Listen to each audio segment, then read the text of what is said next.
How did we get here? Episode 3. The tiny invention that shrunk a room-sized computer into the palm of your hand. Last episode, we left you with ENIAC, 30 tons of vacuum tubes and copper wire filling an entire gymnasium in Philadelphia, consuming enough power to dim the lights in the neighborhood when it switched on. It was the most powerful computer ever built. It was also completely impractical. Too big, too hot, too expensive, too fragile. The vacuum tubes burned out constantly, on average one every 2 days. If computers were going to change the world, someone needed to figure out how to make them smaller. Much, much smaller.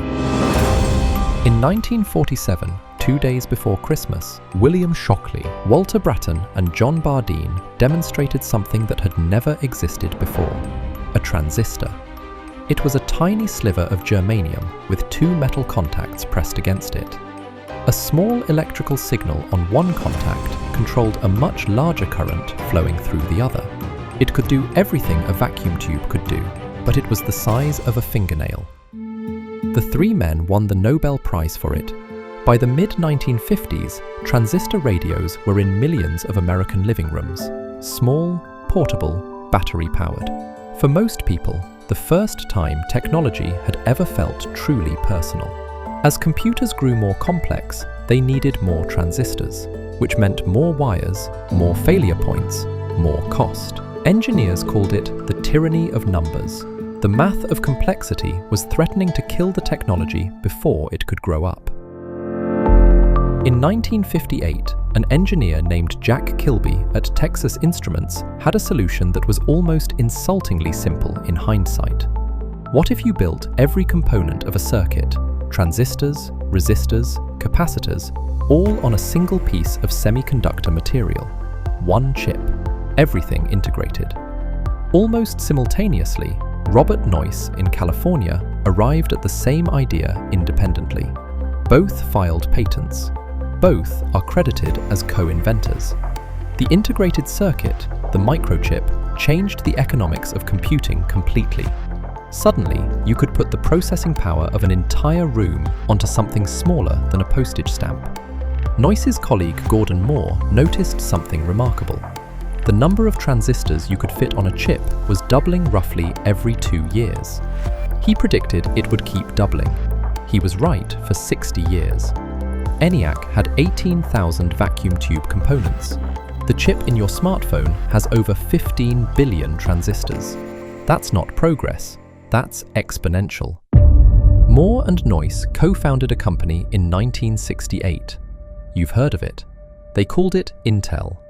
Here's something most people don't know. The reason microchips got so good so fast wasn't consumer demand. It was the space race. When Sputnik launched in 1957, America panicked.